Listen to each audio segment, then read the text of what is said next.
Déplacement à Monaco ce dimanche pour les Parisiens qui enchaînent une deuxième rencontre consécutive à 13h. Après le succès face à Bordeaux la semaine dernière, les Rouges et Bleus tenteront de mettre un peu plus la pression en tête du classement de Ligue 1, en sachant que les deux premiers poursuivants du Paris Saint-Germain, Marseille et Nice, s'affrontent dimanche soir.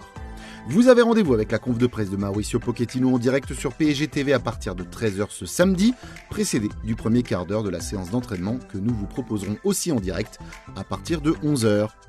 Notez que Kylian Mbappé a été élu meilleur joueur de Ligue 1 du mois de février. C'est la deuxième fois de la saison que le numéro 7 parisien remporte cette distinction après le mois d'août et la 7e au total depuis le début de sa carrière.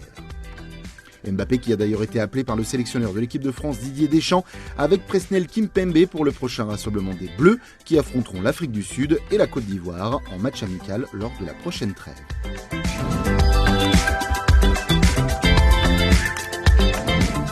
L'équipe U19 du Paris Saint-Germain s'est inclinée en quart de finale de l'UEFA Youth League face au RB Salzbourg, 3-1 au stade Georges Lefebvre de Saint-Germain-en-Laye. Une fin de parcours pour nos titis, mais l'entraîneur Zoumana Camara a tenu à souligner la performance des siens. S'arrêter juste avant d'être dans le dernier carré et de pouvoir se donner l'opportunité d'aller en Suisse. Mais qu'est-ce que vous voulez, le football c'est comme ça. Ça réserve des joies et des fois des déceptions. Et aujourd'hui, la déception, elle est grande, mais elle fait partie de l'apprentissage. J'ai des jeunes joueurs, des joueurs talentueux, mais il faut qu'ils se remplissent, il faut qu'ils gagnent en volume. On peut se rendre compte qu'on a joué presque une équipe d'adultes en face.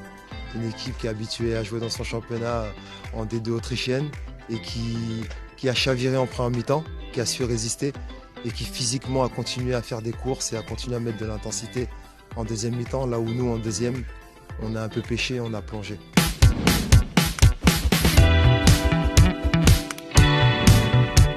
De son côté, l'équipe féminine s'apprête à affronter Soyaux ce vendredi soir pour le compte de la 17e journée de D1, avec l'objectif de continuer à faire la course avec Lyon. Dans quelques jours, les Parisiennes iront à Munich pour le retour de l'UEFA Women's Champions League, match aller en Allemagne. Nos Parisiennes sont encore en lice dans toutes les compétitions, comme le souligne Amanda Hillestedt à notre micro. Je suis venue ici pour remporter des titres.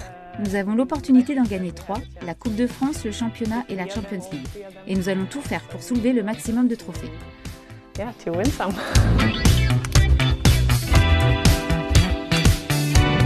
Un mot sur nos handballeurs qui ont conclu leur phase de poule de HF Champions League par une défaite face à Veszprém la semaine dernière, mais les hommes de Raúl González sont qualifiés pour les huitièmes de finale. Ils affronteront le 30 ou 31 mars prochain l'équipe norvégienne d'Elverum. Enfin, sachez que la e-Ligue 1 a repris et le Paris Saint-Germain est bien évidemment engagé avec Nkanti et Manika. La troisième journée aura lieu ce mercredi 23 mars prochain avec un match face à Monaco pour nos athlètes. Paris est troisième après 2 journées avec une défaite et une victoire respectivement face à Lorient et Montpellier.